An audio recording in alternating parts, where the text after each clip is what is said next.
Now we quickly understand how we have to draft a complaint.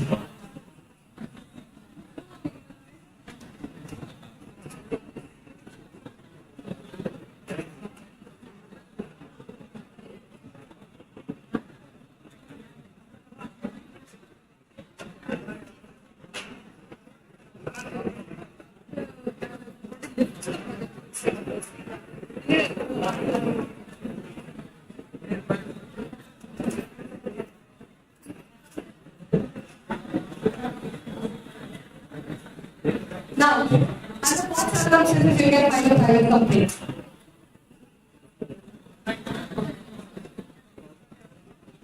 Under what circumstances can we file a private complaint? The police is refusing. If you are under section 154 and section 155, the police is refusing to take the action. In that circumstance also you can file a private complaint. Or else, if the legislation mandates that you have to file the petition only by way of private complaint. For example, the legislation itself mandates that only by way of private complaint you can institute the complaint. Okay. Now this is how section 154 clause prakaram of the Superintendent Action that all records and receipts you can approach the court by way of section 200 section 190 clause 1 clause B. And the court actually cognizant of a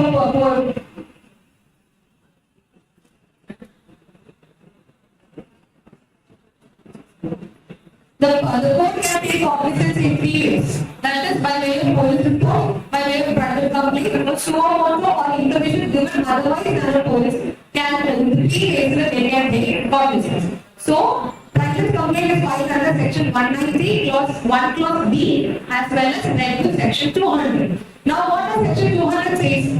That is examination of the complainant as well as the witnesses. When a complainant is appearing before the court in order to file the complaint, the person shall be examined on oath. He shall swear before the court and he shall be examined upon both the person as well as the witnesses, and that thing shall be reviewed. If it is in writing, it shall be reduced the form of writing again. If it is in written format, then also it has to be reduced by the judge. Then it should be read over to the complainant and then it shall be signed by the judge, signed by the magistrate as well as the complainant. Magistrate procedure under section 200. Here, they shall swear upon court they say the petition, it will be reduced by the judge, sorry, the magistrate. There is a difference between judge and magistrate. Okay, whenever they say judge, it is these court of sections. When you say magistrate, the judicial magistrate of the first case. Chief judicial magistrate. And shall be read over to the other person and shall be signed. After that, the court will send process to the other person. And under section 202, sometimes process will be postponed only if the person, the accused person, liable is slightly beyond the jurisdiction of the court. In that circumstance, the court will postpone and conduct a preliminary inquiry and cover the process. Process summons and process. Depending upon the nature of the case. If it's in the warrant case or the summons case, depending upon the case, they are going to set the process. Now, this is the format for filing a complaint under the court. Likewise, you have to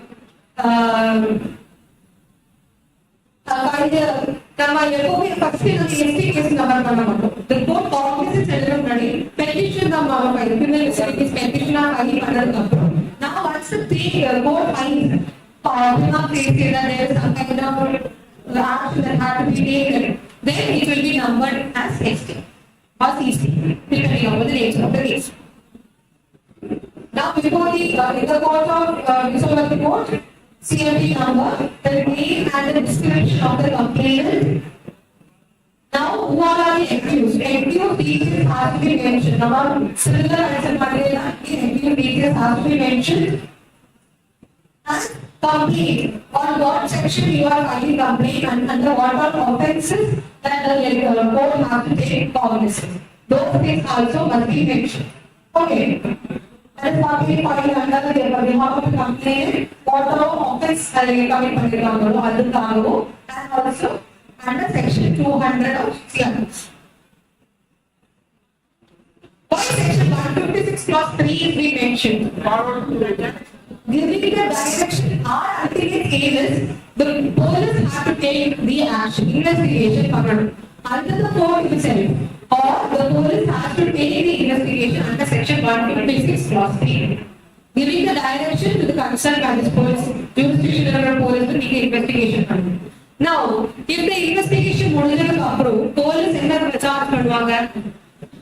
The police will inquire against the parliament. Now, the police is of the opinion is a frivolous case now. It is a case of keep it filing police. Reference charge filed. Reference charge would be filed by the police. Now, on the reference charge filed, now we will notice complainant will notice that the police is not even taking the investigation. It is a matter you need some kind of relief. What you can file? You can file protest complaints. Understood? Protest complaint filed, we can go ahead with the case.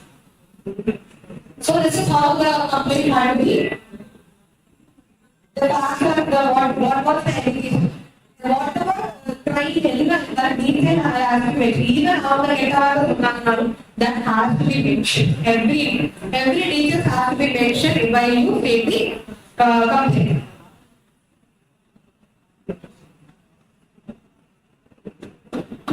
And you have to mention that you have approached the concerned police station. The police officer has not taken any action. You have approached the superintendent. You have to take any action without any relief. He is approaching the court by filing this complaint. You have to mention the same. Therefore, this is very important. The court has to take action. Investigate the matter and file a charge sheet for the state office in the police area and department. And shall be signed by the authorities and list of documents. If there are weaknesses, the weaknesses must also be mentioned. Suppose the office for the they have what they now only 1% could be a complaint, right? So we need it from the we can list with the statements, we can examine that person. The list of witnesses and the date of the complaint. And this is how you draft it.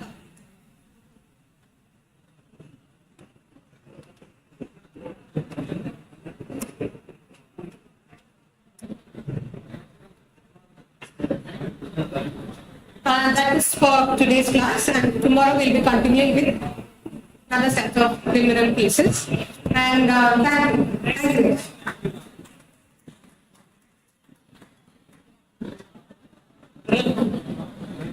Please remain live. Actually, I will be coming in a couple of minutes.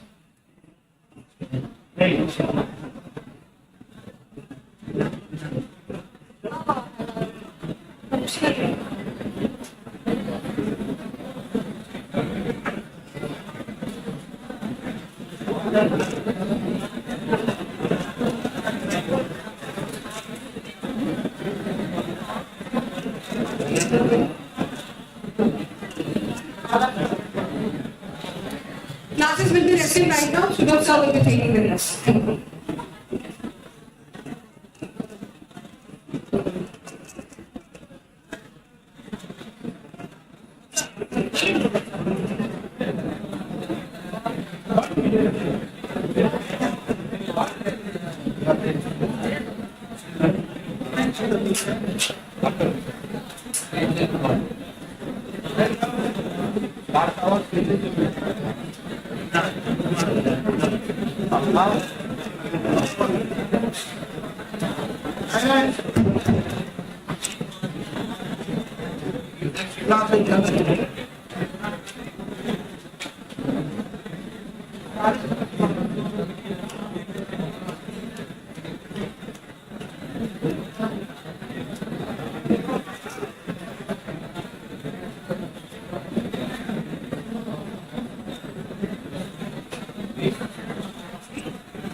Okay.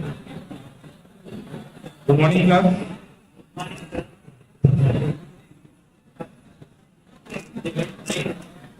Then,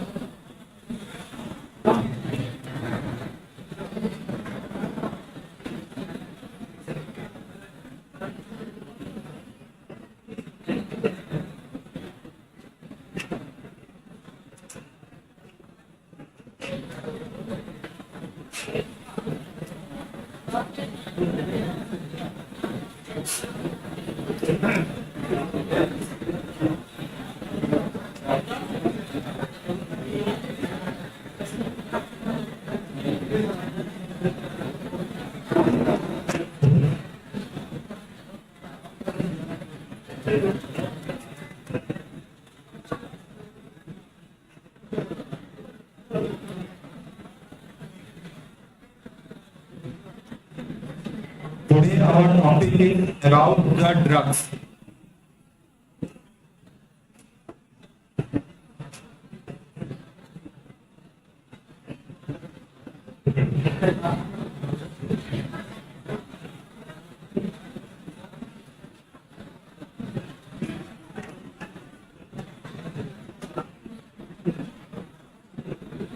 So to control the drugs trafficking and to control the production, cultivation of the drugs,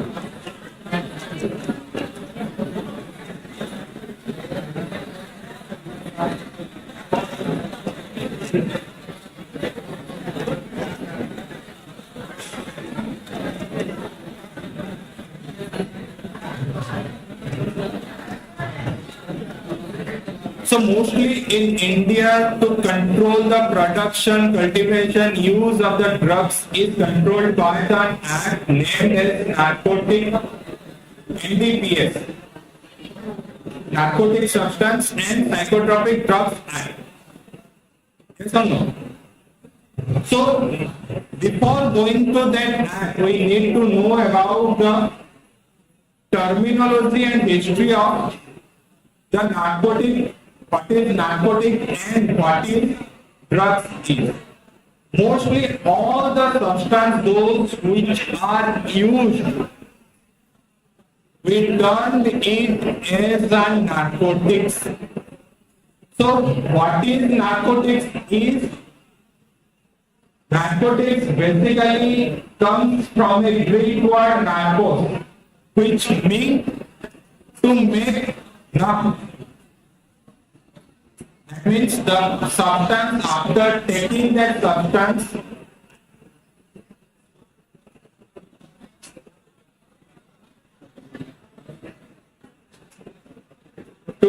after taking that substance, it numbs your body or your psyche, or take out the psychological rationality from you. That is the psychotropic substance, narcotic substance. So most of the time you can find out when you have saw the films, Hollywood films, mostly the war-related films. In those cases, you can saw that they give a syringe, mostly a painkiller, to the wounded soldiers. Can you name that syringe or medicine? Yes, most of the time it is the morphine. Morphine is a psychotropic substance.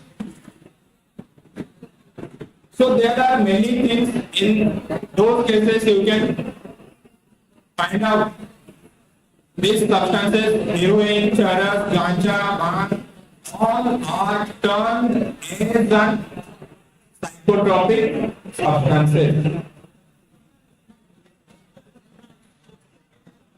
So from where this narcotic substance and psychotropic drugs came from? It is the single convention, C61, otherwise known as. C61, basically the single convention held in 1961, when after League of Nations is the earlier stage of UN, United Nations. So after completion of World War I, League of Nations, they start to think it is not only about the war, but also it is the cause of war, which is need to be eradicated. Illegal trafficking, illegal use of the drugs or narcotic substances, which need to be stopped by the nations. By the time when we reached in 1961, this single convention started. Before that, last bench, please settle down. So before 1961, there are different conventions are there, but mostly the single convention in 1961 is the act where all the nations comes together to fight against this drug trafficking, narcotic substance, and all these kind of things. So what is the basic or main objective of this thing? Please come to the second paragraph. To limit the possession, use, trade, and distribution, import, export of the drugs or you can say that it is all completely target manufacturing, production, distribution, and possession of the any kind of narcotic substances in the world. And according to that convention, those who are the signatory of that convention, they mostly make their own rule regarding to that convention. For an example, NDPS, which is came in 1985, is one of the main ingredients are brought from this single convention. No doubt, if you go to the history of the single convention, India primarily object this convention. But after certain modification, India also becomes a signatory in during 1965 to 70, in between that time. Why? Here in single convention, they are strictly prohibited all kind of production of any kind of your drug thing or narcotic substances. But India, who has a culture of Ayurveda and all that things, and there we use milk, or which is otherwise known as marijuana. Ganja in Hindi it is termed as. So we are objecting that thing. If we are using it in a medical purpose, it is okay. Illicit purpose, it is not.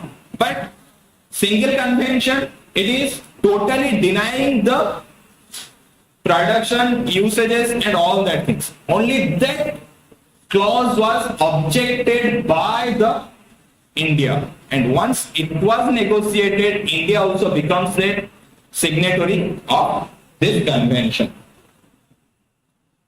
So mostly these are the things in 1961 which control the 160 drugs of, and those are mostly plant-based, that is your opium, product of marijuana, and their derivatives, morphine, codeine and heroin. All other synthetic products, those what are there. Third one, any kind of cannabis, cocoa plant and cocaine are restricted in this thing. Next one. Why we need that thing? Basically, if we concentrate on India mostly sandwiched between two major reasons of the drugs production. If it is the ACR map is here, there are two reasons which is very bad name to production of the drugs or opium basically. One is golden triangle, another one is golden crescent. If you see the map, Iran, Pakistan and Afghanistan, this region makes the golden crescent, where most of the opiums are produced. If you now a time also, if you saw that Al-Qaeda controlled area, Taliban controlled area, that is Afghanistan, it is mostly their main income is the opium. Same as if you go to this side, southeastern side, Laos, Burma and Thailand, it creates a triangle. It is also a very bad name for the production of the opium. So India basically sandwiches between the two important reasons, two bad name reason where the opium is cultivated and produced. For that reason only for that reason, India needs a strong law which can counter this thing.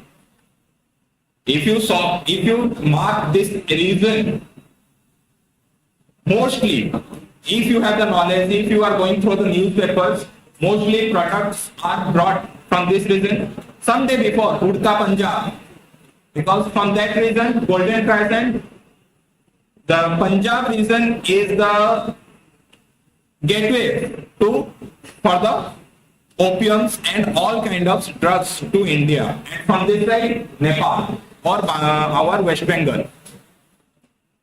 So from that reason, drugs comes to India, and from India, it goes to other countries, mostly to the European countries, higher Africa. So that's why we need a very strong law which can counter this thing. All what we are discussed is written down here. Please have a look over this. Can we have this slide? You can take picture. Right, sir.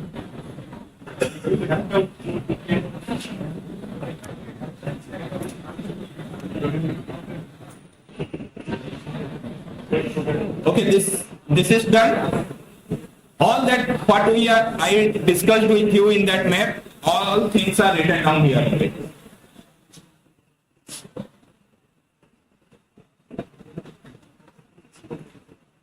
Now come to what is the effect of the drugs? Because once a person takes the drugs, he lost his self-consciousness, and that creates drugs abuse, organized crime, and political instability. Drugs abuse, after taking drugs, whatever it is, morphine, opium, simple. If I after taking this cough syrup also somebody get high. Yes.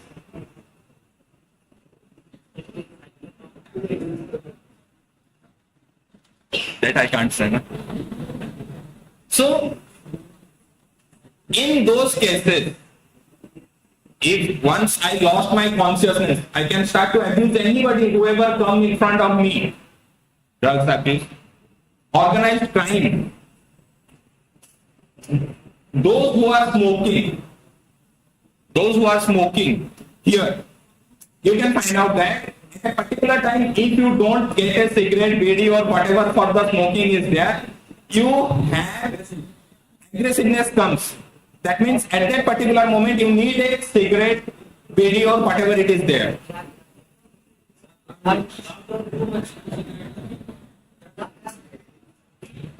So to suppress that thing we need it, and for that thing we need money. A person to get that thing, that drugs, either it is in drug form, or narcotic form, or in the your liquor form, or in the whatever it is, we need money, which is the main cause for the crime. Might be in a lone or in a paypool, organized crime, or in single-handedly. Those who are taking the drugs in your areas, find out that people, they mostly associated in any kind of crime. That's called one of the cause for the organized crime. Last one, political instability. If you mark those who are here, sir, seniors are here. In 1980s, 1990s, in between 1980s to 1990s, in between that time, Punjab, mostly it is termed as Urta Punjab. There is a film of Shahid Kapoor also. Urta Punjab because of these drugs. So, there is a political instability was there due to these drugs only. Same thing happened in our northeastern states also. Go to, right now also, go to the Assam, Tripura, Sikkim, Meghalaya. Most of the places you can find out, okay, there is some political instability is also there, but one of the main cause is drugs is also there. So drugs is a main factor for these three things: drugs abuse, organized crime, and political instability.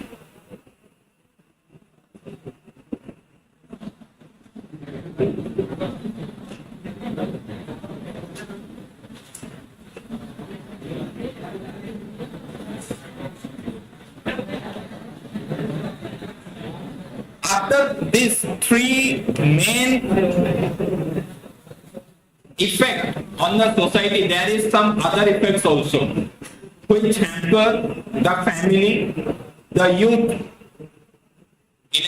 of the societies. It also, in personal level also, the drugs are affecting a person. There is a, in the second subclass, recently you that fentanyl, or which is in commonly named as zombie drugs, fentanyl. So in that drugs, the person who is taking that drugs, he start to act like a zombie. So those who are had a chance to go to New York or Washington or that like a dead persons, and that is also affect your health, because after taking regularly you have that. Yes, not only brain, it is all over your body. You have that disease, that what you call here. In India, it is known as poda. So that kind of things are come on your body, and slowly it is killed you. That is in personal level, affect a person.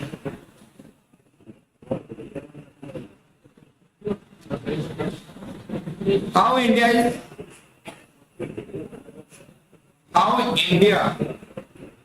tries to stop it, drug abuse and all that things.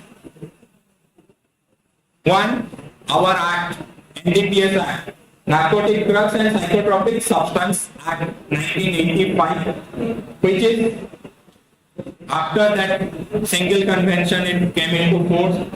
Next one, National Action Plan for the Drug Demand Reduction. That means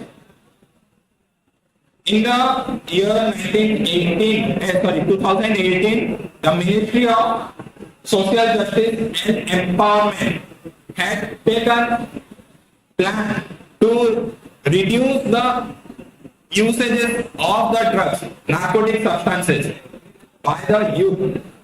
How they are going to do it?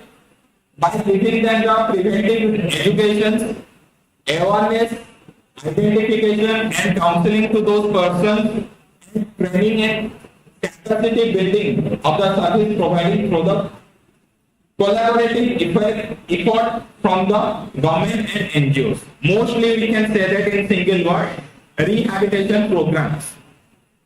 This National Action Plan for the Drug Demand and Reduction is mostly a rehabilitation plan for those people, those who are taking the drugs. Many of you or your friends are seeing the people, those who are taking the drugs. How it can be stopped? By preventing. Stop them or stop the source of getting the drugs. If the source is closed, then automatically they stop to use the drugs. First thing. Second one, awareness generation. If you are taking drugs, if you are taking the narcotic substances, these are your effects. This is happen to you in the future. Awareness programs, identification and counseling. If there is some centers are there or NGOs are there, those who are not only rehabilitation centers, NGOs, those who are there to identify and create awareness for you, those who are taking the drugs. And last one, okay, we are select them, we are counsel them, we are prevented for getting the drugs and all that things. But after that, how they are coming into the main source of mainstream society? That is another problem, because a person, those who are habitually taking the drugs, he lost his all capability to come to the society. He cannot do anything. So there must be a training program or a service program where he can learn how to survive in the mainstream of the society. All these things come under one word, that is the rehabilitation centers. It might be the government, might be the NGOs.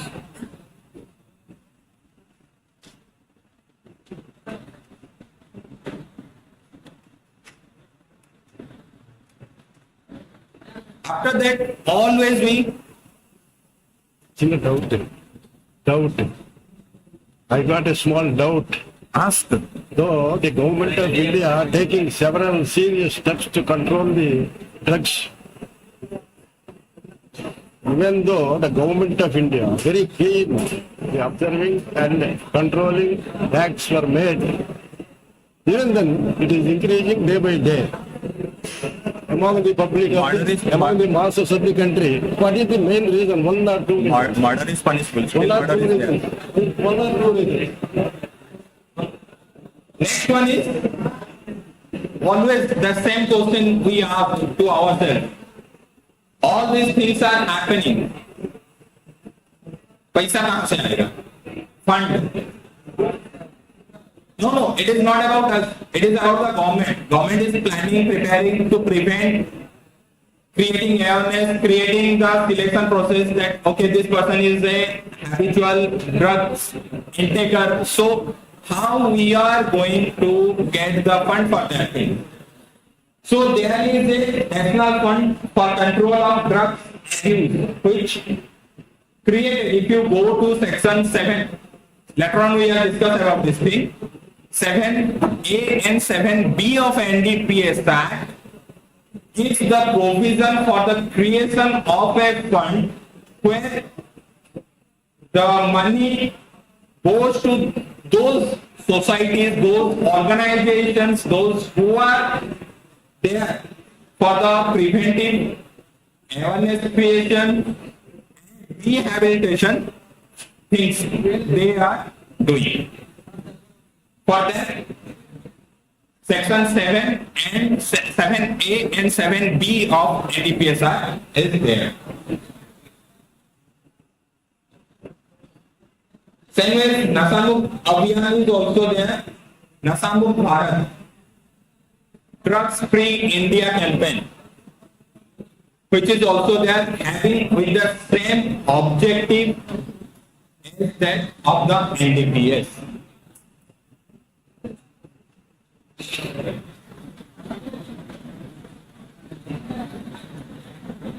So, next on, it is not about the, we are controlling. Like, if we are here to control you, still you are not controlled. Right? How it can be controlled?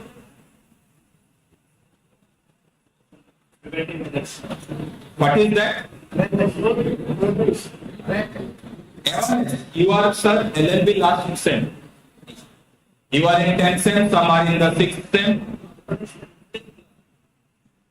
How it can be controlled?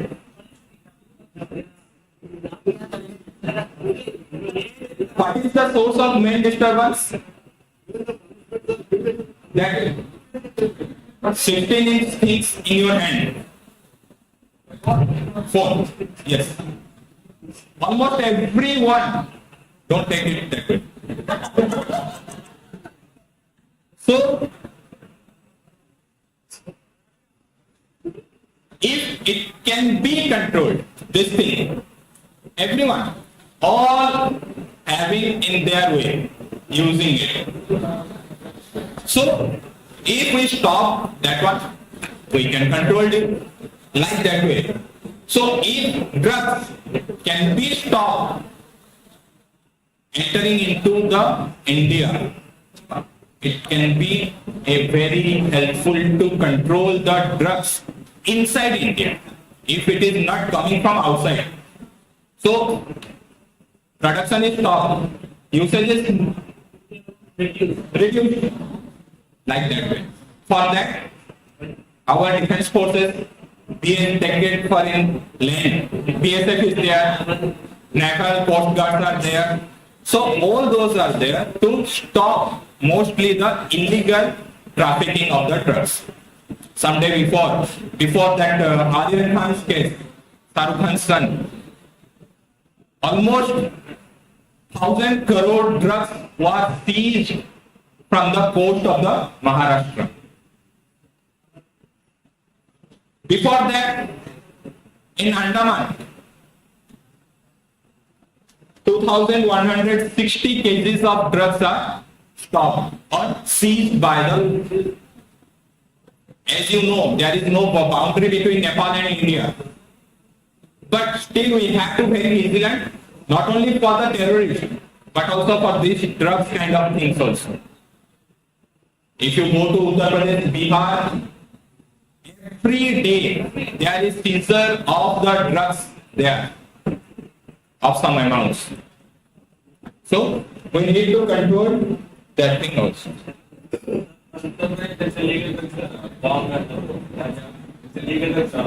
India is the highest producer of the legal opium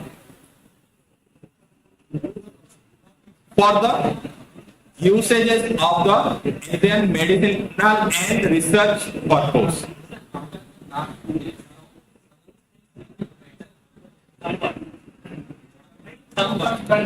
Where you are from? Where you are from? Tirupati. Okay. Please go to other part of the South India. Please go to the other part of the South India.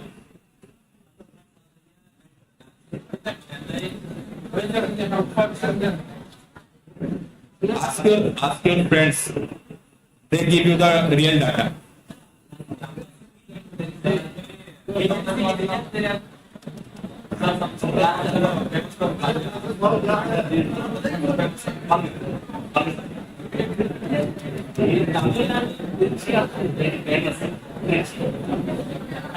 Now come to our main act, NDPS. First one, participate is objective to amend, consolidate the law regarding the usages and possession of the narcotic drugs in India. That means after that convention, 1961 convention, it was there where we are working with the international level to stop the drug trafficking and usages, possession of the drugs, which is mostly controlled by NDPS. Second, to create the provisions, stringent provisions to control, regulate and supervision of the illegal possession, sale, transit of the narcotic drugs. Third one, to provide the procedures or mechanism where the state can seize and forfeit the seized items. Last one, to establish the procedure where these things or the procedures can be implemented by the state to those persons who are using, possessing or producing the narcotic substances. So these four are the main objective of the NDPS. That means it is there to consolidate the law, redefine the law, amend the law. Second one, for the establish stringent provisions for those who are the producer, manufacturer, user or seller, buyer, all for them. To provide a mechanism where state can forfeit that, seize it easily. Last one, to create a mechanism where all this provision can be used. That means it can be implement the international conventions in India.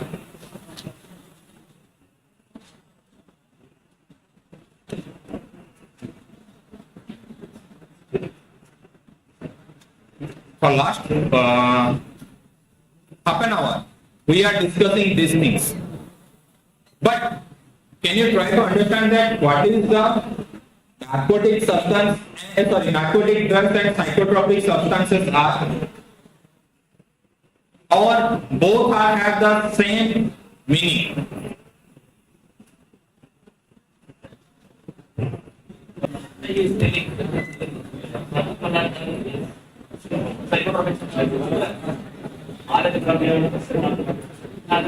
So, if you go to section 2, before going to section 2, in general, narcotic drugs are those substances which have a sleep inducing agents are there.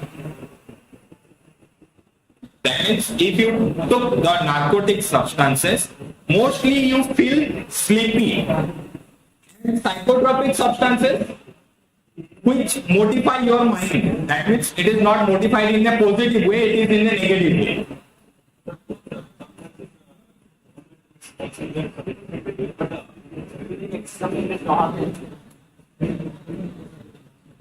If you go to the section 2 of that act,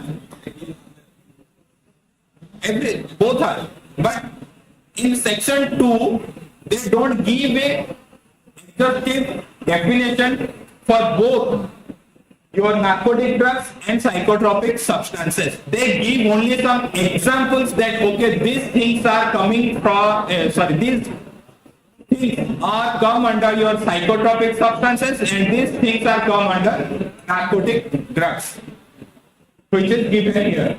Second paragraph, it says that cocoa leaves, cannabis, opium, poppy sticks are mostly your narcotic substances. That means if you can say that which is there naturally, plant-based mostly are the narcotic substances. But psychotropic substances, it might be a natural one or a synthetic one also. It can be found in natural way or maybe powder way or in a synthetic way also. Those are, if you go to last line of the last paragraph, amphetamine, martequine, benzamine, aldehyde, and ketamine are the substances. Mostly those are the synthetic substances which is mechanically produced from the natural substances. Those are the basic difference. If you go to the narcotic, it is mostly plant-based. Naturally, it is available in our world. If you go to the psychotropic substances, might be it is the plant-based or the derivative of the plant-based, or it can be synthesized artificially in the lab.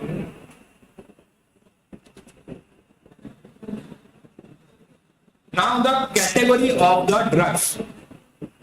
The drugs category is not only divided only in that two ways, psychotropic substance and narcotic drugs. It is according to their quantity also it is divided. Mostly in three ways.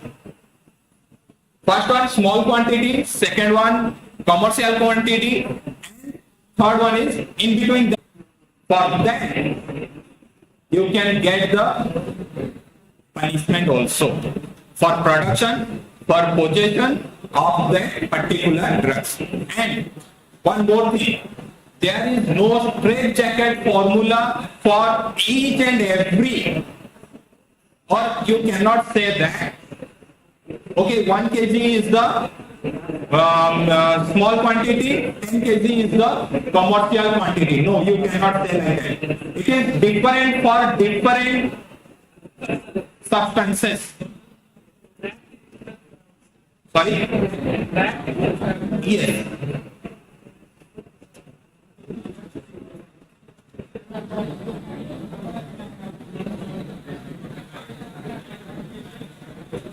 here. 2 minutes. Yes. Here, quantity is different for different one. If you take the amphetamine, 2 gram is the small quantity and commercial quantity is 50 gram. Same way, if you take the ganja, it is small quantity is 1 kg, whereas 20 kg is the commercial quantity. So, the small quantity and commercial quantity is different for different drugs or substances, whatever you can call it. There is no single or straight jacket formula for everyone. It is different for the different drugs. The substances. In those cases, you get the punishment accordingly also. If it is a small one, you get a rigorous imprisonment up to 1 year with 10,000 rupees of fine. And fine, sir. It is always there. Remain this thing. In traditional crimes, there is end or bearable, non-bearable, cognizable, non-cognizable. But in NDPS, it is always end, fine. All offences are cognizable and all offences are non-bearable. If it is a commercial one, last one, rigorous imprisonment for 10 years, fine which may be extended,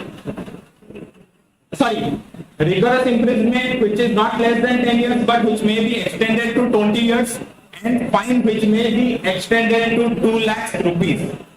But the quantity which comes in between, which is not a commercial, small quantity and which is not a commercial quantity, for that thing, it is rigorous imprisonment up to 10 years and fine up to 1 lakhs rupees. So if you are possessing a quantity, you are going to have this kind of punishment. The quantity may vary what you are possessing. You are possessing ganja, charas, morphine, heroin or atamine. Clear? Thank you.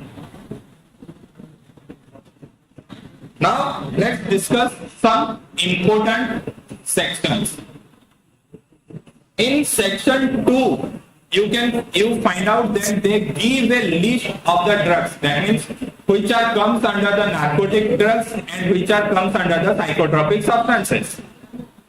Why it is only an inclusive kind of definition is given there? That means this substances are come under your psychotropic narcotic drugs, and these things are come under a psychotropic substances.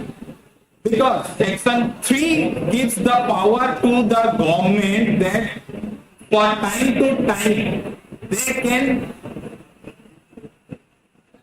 include different substances in that particular list. They don't need to amend it. They just have to include that particular substance in that list. That means once it is included in that one, it becomes either narcotic drugs or psychotropic substances, and you get the punishment accordingly. And to include that material, it didn't need any legislative procedure. That means they don't need to brought a bill to the floor. They don't need any 2/3 votings and all that things. No need. They just need to pass an official gazette. Okay, from today, this substance is also included in your narcotic substance or psychotropic substance. That's all. Clear?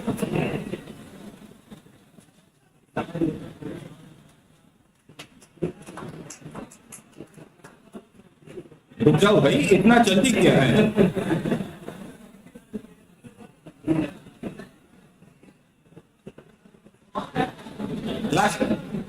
is about the fund we discussed. 7A and 7B, what we are discussed. That is the thing. Please have a look over it. We already discussed about it. Please go through it. Okay, thank you for today. Next, we are going to, next, Asuni ma'am is there. Please take the class.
Yes.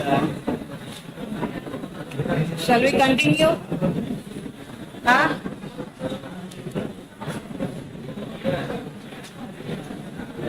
In continuation of yesterday's class,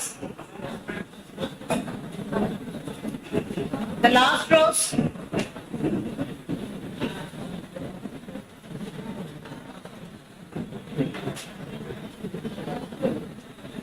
Yesterday I stopped here. The defenses. Avana? Yes. The defenses that are available in case of a civil contempt and a criminal contempt.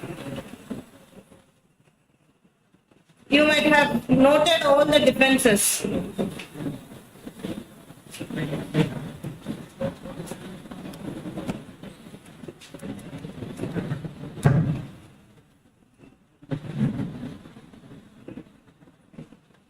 Is there any doubt? Do you want me to explain the defenses?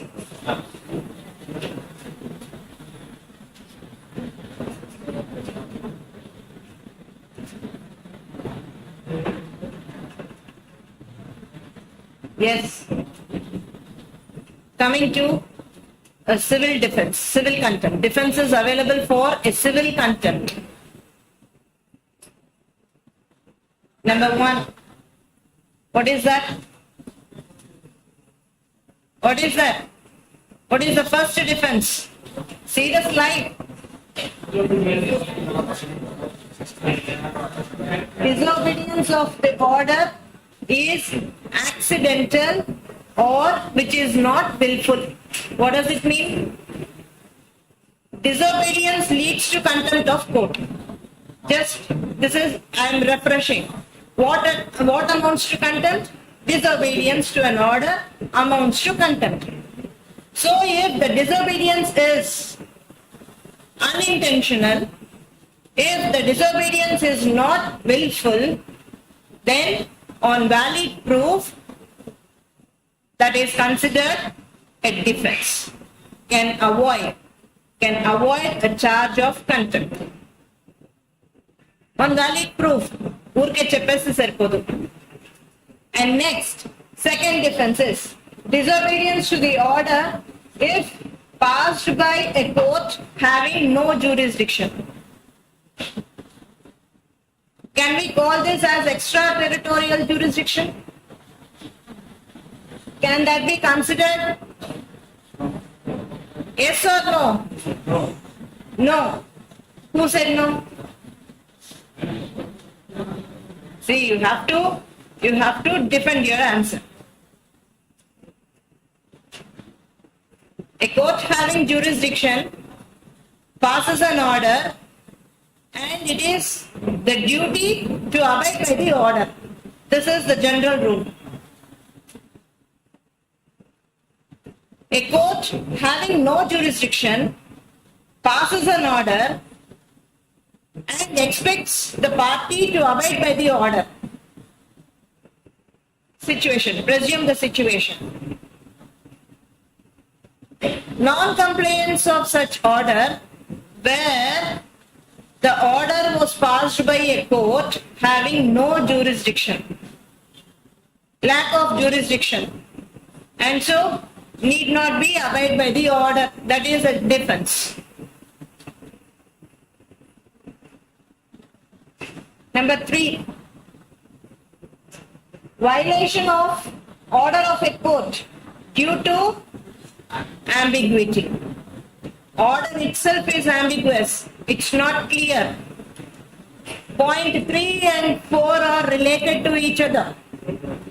Because of the ambiguity, because of uncertainty in the order, the parties choose to adopt one sort of interpretation.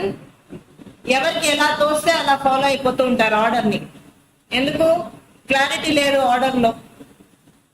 And so, when an order is capable of giving two interpretations, more than one interpretation, and the party chooses one which suits his position, his case, then because of that, or choosing one interpretation will not amount to contempt of court because of lack of certainty in order, court order. I'll be giving you a work today. Be attentive. Sarana? Yes. The next one. If that is what I told you, point 3 and 4 are having link. Point 3 and 4 have some link. What is point 4? What is the fourth difference? If the order of the court involves more than one interpretation, when will it happen? When the order is not clear, when the order is not certain. Agree to this? Clarity లేకపోతే, order లో ఇచ్చిన clarity లేకపోతే two interpretations వస్తూ ఉంటుంది అని అంటే generally ఏం చేస్తాము? నాకు ఏది బెనిఫిట్ గా ఉంటుందో, నాకు ఏది సూట్ అవుతుందో ఆ ఇంటర్ప్రిటేషన్ తీసుకొని ఆ ఆర్డర్ ని ఫాలో అయిపోతాను. ఇలా ఉంది ఆర్డర్, ఇలా ఇచ్చారేమో అని అనుకొని నేను ఫాలో అయిపోతాను. Next, complains with the order is impossible. Compliance with the order is impossible. Impossibility of performance is different from difficulty to perform. Impossibility is different. No photos, no selfie. This is not the point. Behave yourself. So, when the order is such a nature that it is impossible to perform it at later date,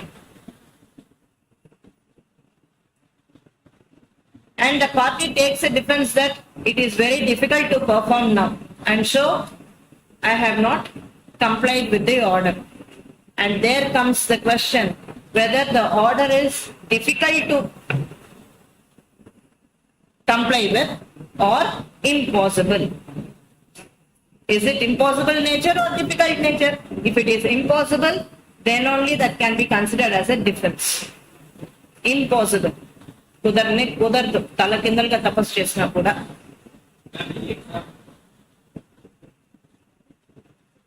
కొంతసేపు ముందు చెప్పాను కదా, I have a work for you అని, wait till the end. అన్ని spoon feed చేస్తూ ఉంటే కుదరదు. And the next is no knowledge of the order. What is this no knowledge of the order? Can a party take a defense? Can an advocate take a defense that he has no knowledge of the order?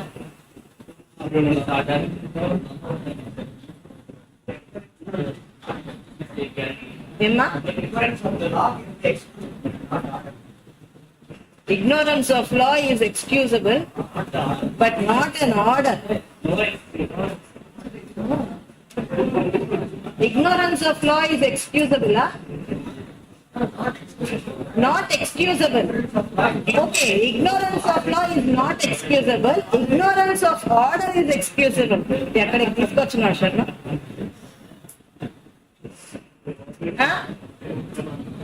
Will a situation arise where an advocate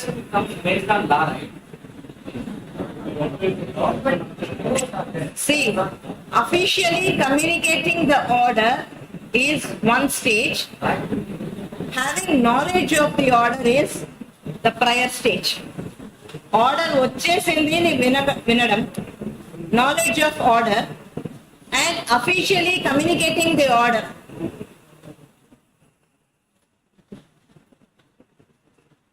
Mere knowledge of order is sufficient. Mere knowledge of order is sufficient.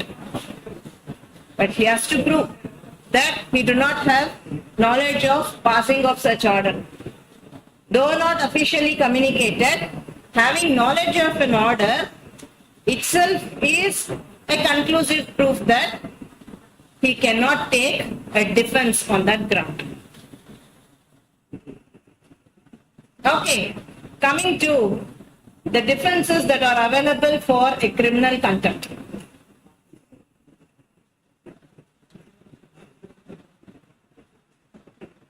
The gravity is more here, criminal contempt. So, we will see one by one. Publication of any matter is made without knowing that the matter is pending before the court.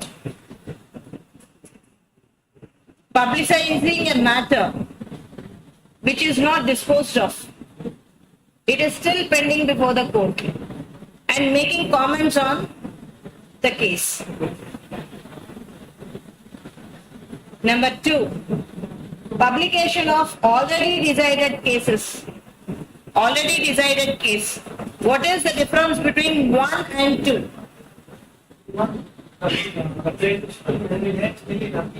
Without any matter, but it is a pending report. Okay. Lispendence. Matter is pending before the court. So generally it is the duty of an advocate not to make any. Yes. And what is with regard to 2.2, defense 2? We can refer this case. Already decided cases can be used as a reference. Reference. Mere reference. What if I make a comment on a case which is case which is already decided and an order has come? Will that amount to contempt? Will that amount to contempt? No. A fair comment. Fair comment is always permitted. That is a defense. Next, distribution of publication without knowing that it contains contempt of court matter. How funny the situation is. Imagine, you will be distributing a document, a publication, and you are not aware of the information, what it contains. తెలియకుండా మీరు చేస్తూ ఉంటారు, because someone has asked you to do so. Will that amount to contempt? Generally, that is a contempt. That cannot be, because the one who is publicizing must be aware of the contents of the publication. Next, fair and accurate report, fair comment. Fair and accurate. No. Just want to. Takes time.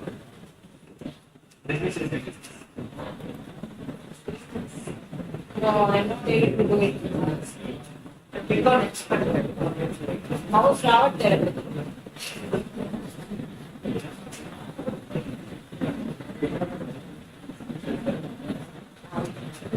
Through the nose.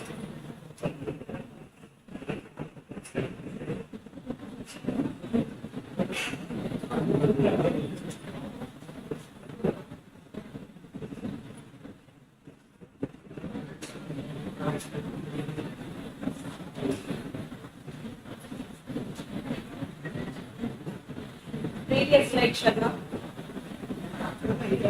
Akkade.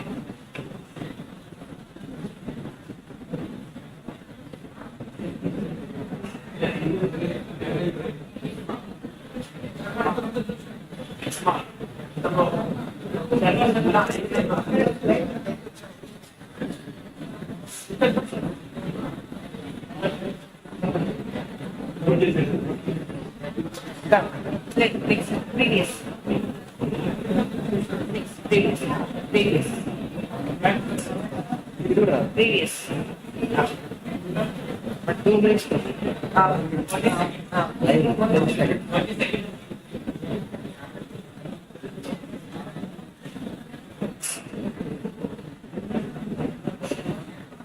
20 seconds I will take. 1 minute. 1 minute.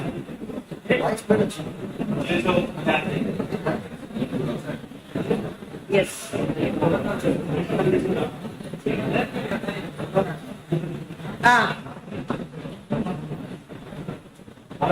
A fair comment. Fair comment is always a defense. It's always a defense. I made it in good faith. I have no bad intention too. No malified intention. Only in good faith. Only in public interest. I made this comment. You are only fair comment. And next, a bona fide complaint against the presiding officers of court, subordinate court. A bona fide complaint. Complaint against judges are.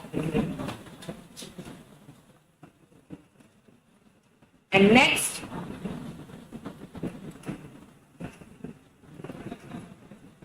the remedies. The remedies available. Yesterday, one of you have told one remedy. I think it's you. Apology. Was it you? Yes, sir. Ninna. Yes. Defenses. What are the remedies? Remedies to remit the contempt of court punishment. Be attentive.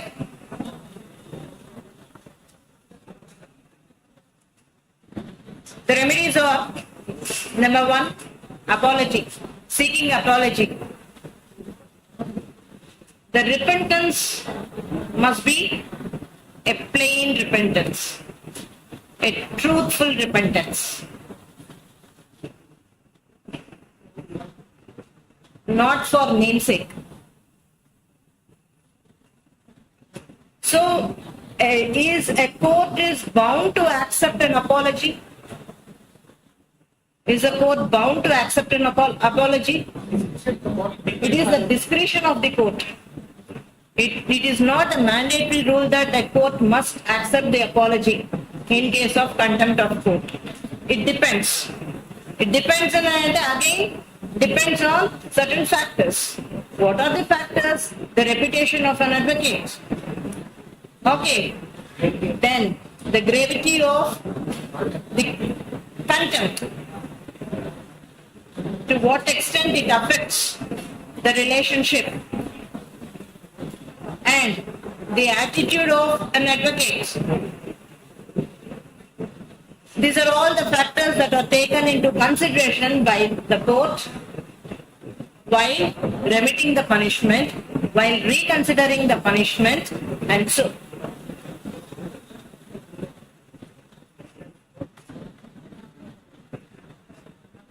And the next remedy is, what is the next remedy? Appeal. This is a very common remedy available to all sorts of proceedings. What do you mean by appeal? The aggrieved party who is not satisfied with the order of the court can prefer an appeal. So here, if the aggrieved party not satisfied with the order, contempt order of a court, can prefer an appeal to the High Court and from there to the Supreme Court. And what is the period of limitation? Within, it is 30 days. Yes, the second half of the auditorium, do you need a time to discuss, want to relax? You are not attending to the lecture. You are not listening to the lecture. Listen.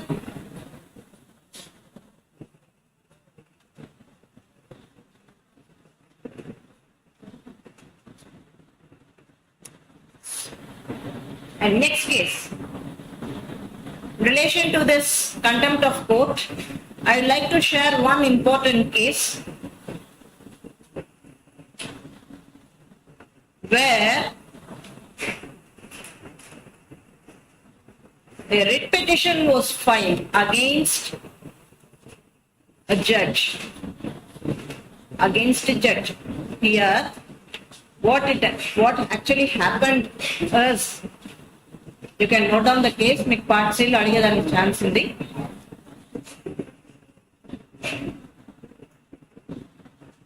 It's a case between Dr. Saxena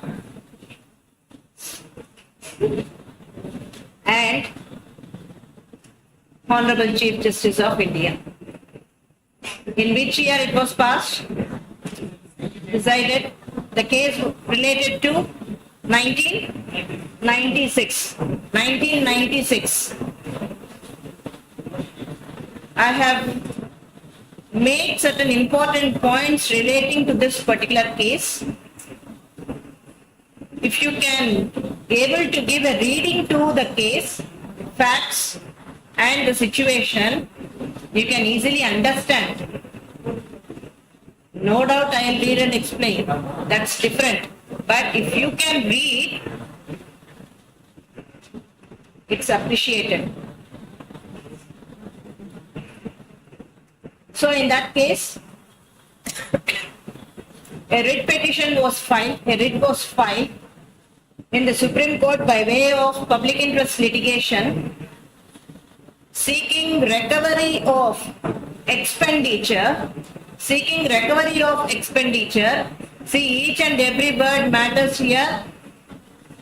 Be attentive. Seeking recovery of expenditure incurred by the then Prime Minister P. V. Narasimha. Because the reason for filing this writ was he used Indian Air Force flights and helicopter for his personal use. And so a writ was filed. Here are facts. And the writ was dismissed.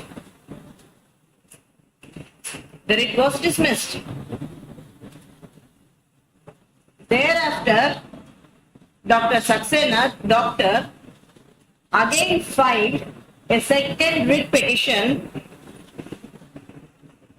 Ekkada? In Supreme Court against Chief Justice. On what grounds? Against Chief Justice? In grounds? Yes. he contended that the first writ petition was dismissed by him because he has received some bribe. Political idi undi kabatti. And so he dismissed my writ petition, my bill. So second writ ఏమైంది? He prayed for the following 1, 2, 3. All the cases must be read just like a story. You have to imagine for easy understanding. Number 1, the respondent be declared. Who is respondent here? Who is respondent? CJI. CJI is the respondent. The respondent be declared as unfit to hold the office of CJI. How derogatory the statement is? We'll see. We'll see the next. Next. Sought a direction to prosecute the respondent under Prevention of Corruption Act. Because he has involved in the act of bribery, and so my first writ was dismissed. Some political influence was seen. And third, direction to the CJI. Requested the court to pass a direction to the CJI to give from his pocket the expenses incurred for filing the writ petition. The amount incurred by Dr. Saxena, the expenses he incurred, that has to be refunded from the pockets of CJI. Okay, we'll see the next part of the story. The Supreme Court issued a show cause. Supreme Court issued a show cause against him for contempt of court because the allegations made by Dr. Saxena was scandalous. No evidence, no valid proof. The statements made by him lowered the dignity of a court, the chair, the judicial system itself.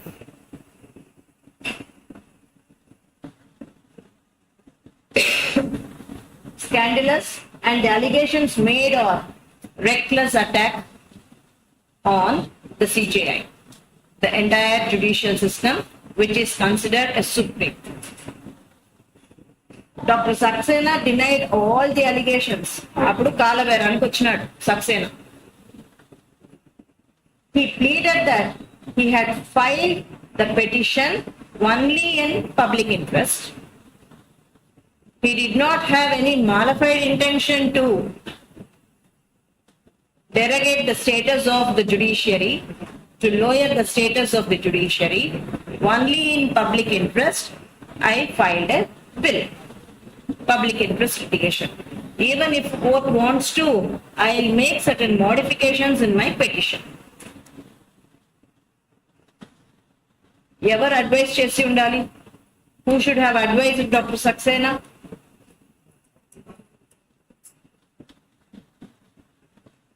Another advocate. ఎవరైతే represent చేసి ఉండాలో వాళ్ళైనా advice చేసి ఉండాలి. After hearing to the defense of Dr. Saxena, court did not accept that. Court cannot consider all your defenses and all, stating that you have filed this writ only in public interest. No. You made all the scandalous remarks against the judiciary that cannot be accepted. That cannot be accepted. The court did not accept his argument, this argument made by Saxena, and held that withdrawal or making changes in the petition cannot change the statements, the scandalous statements which you made. You have already degraded the judiciary. You have already lowered the status of a judge. That cannot be considered. Your defense cannot be considered as valid, and so find him. What is the amount? What is the penalty? What was the penalty? And imprisonment for a period of. What is the punishment here? Is it simple imprisonment or what? Simple imprisonment, na?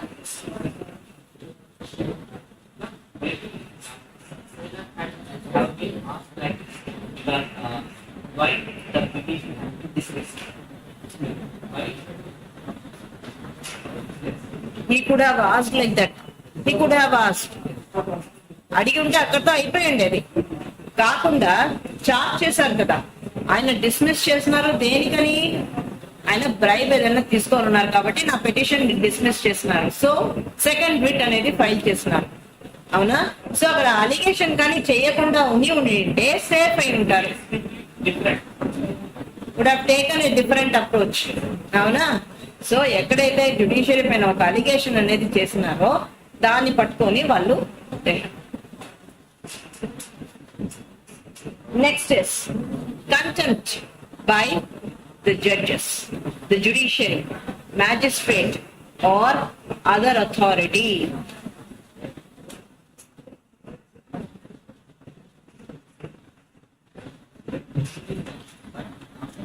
Huh? We can question them. Can a judge be accused of contempt? Can a magistrate be accused of a contempt of court, his own court or the other? Yes? Yes or no? By the superior authority. By the superior authority. So, Section 16 provides for contempt by judges, magistrates or other persons acting judicially in their judicial capacity. So let us see what section 16 says. This is a very exhaustive section where we can have an interaction and all. Very important also for your exam. Be attentive. So section 16 says, a judge, magistrate or other person acting judicially shall also be held liable for contempt of his own court or of any other court in the same manner as any other individual is liable. Any other individual in the sense? Advocate, ledu, inkoka client aina, party to the suit aina. So, he is not exempted from this contempt proceedings. A judge is not exempted from. He is held liable. This is what section 16 says. When you give a literal reading to a provision, you get one meaning. If you give 2, 3, 4 readings to the same provision, you may interpret the same provision in a different way. This generally happens with regard to certain provisions. And so, section 16 says this. What it ultimately means, any person who interferes with the process, the judicial process, who interferes with the administration of justice is held liable for the contempt of court, is held liable for contempt of the court, and here judge is not exempted. And it makes no difference whether he is a judge or a lawyer or a minister or a common man. So whoever interferes with the administration of justice, ఎవరెవరైతే link అయి ఉన్నారో everyone are included, including the judiciary, including a judge. And so I have quoted certain examples. It may be of use for you in future. Vinandi. A judge orders the counsel to leave the court hall without proper reason.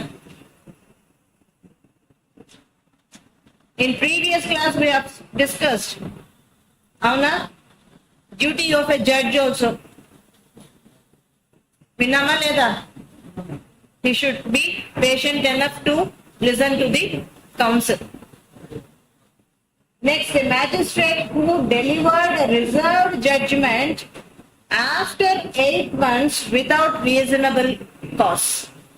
Delay in rendering a reserved judgment. Remember, I have questions for you at the end of the session. Next, refusal by an inferior court to follow the rule laid by the superior court. You know the hierarchy of courts, right? Subordinate courts are bound to abide by the rule or a law or a judgment passed by the higher courts, High Court or the Supreme Court. Fail to. Next, if the superior court has passed a stay order, the subordinate court cannot ask the superior court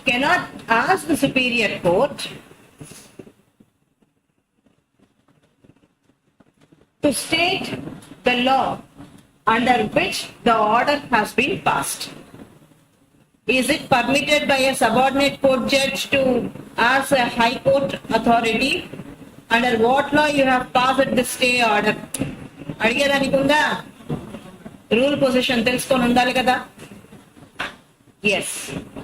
And next, if a judge or magistrate accepts illegal gratification, bribe, illegal gratification, the person who gives the bribe and the one who accepts, both can be tried under contempt of court. Contempt. Both amounts to contempt. Giving and taking. Next. Here, again I have a question for you. Whether the word judge, a judge, magistrate or other person undi kada, whether a judge in section 16 includes the judges of Supreme Court and High Court. No.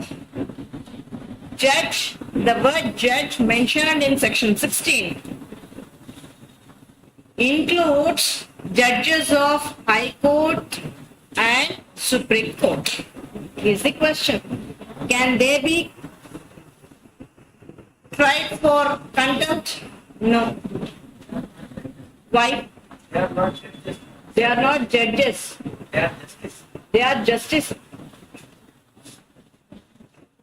Why can't they be tried? Why are they excluded from the term judge under section 16? High Court and Supreme Court are the courts of record. Avuna? Ikkada, you have to be very attentive. Why they are excluded from section 16? They cannot be charged with contempt. Anedi oka question. You may be asked. Yes? They are the last option. They are the last option. Which means can they be tried at the end? At the last. What does it mean? They Occupy the highest chair. Chief Justice of High Court and Supreme Court. Okay. So when that is the case, here judges mean who? Judges of subordinate courts. It's not subordinate courts. Judges of High Court and Supreme Court are excluded from the term judge under section 16 of the Act. What is that Act? Contempt of court. But they have a post of Exactly. It's a privilege. Both the High Court and Supreme Court are court of records. Courts of record. Patna High Court held. See, exam lo adagొచ్చు. there is one question. Yes. Judgment and justice. I didn't say justice. He said. What is the meaning of the judge and justice?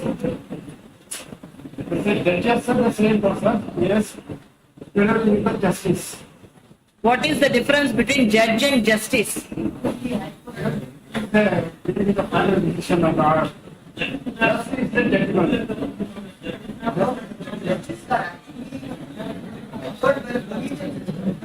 Justice. No, that justice is directly appointed as the High Court advocate. But whether it is appointed as a justice or judge, no one should be appointed directly. High Court has to be only how that is called justice or judge. Not going to solve the justice. High Court has no judge in the High Court of Supreme Court. Not to be tried. They have to get the High Court of Supreme Court. You can act justice is one. Justice is who is serving in the High Court or Supreme Court. In the judicial capacity. The chair. The chair. Chair.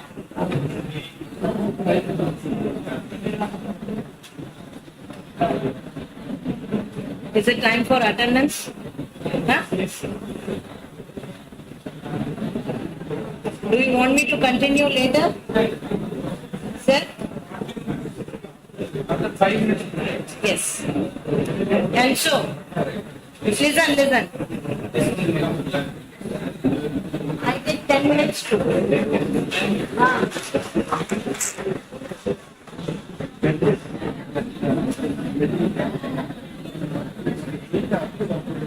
Okay, I'll continue from this slide in next class. Okay? And as I said, I have questions for you. Okay? We have seen few defenses. If time permits, come with one example for each defense. I don't require a case. Just an example, an illustration.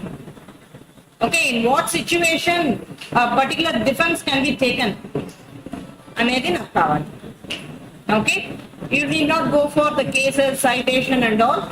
I just want to know to what extent you have understood. And this is for everyone who are even in 4th floor. Okay? Yes.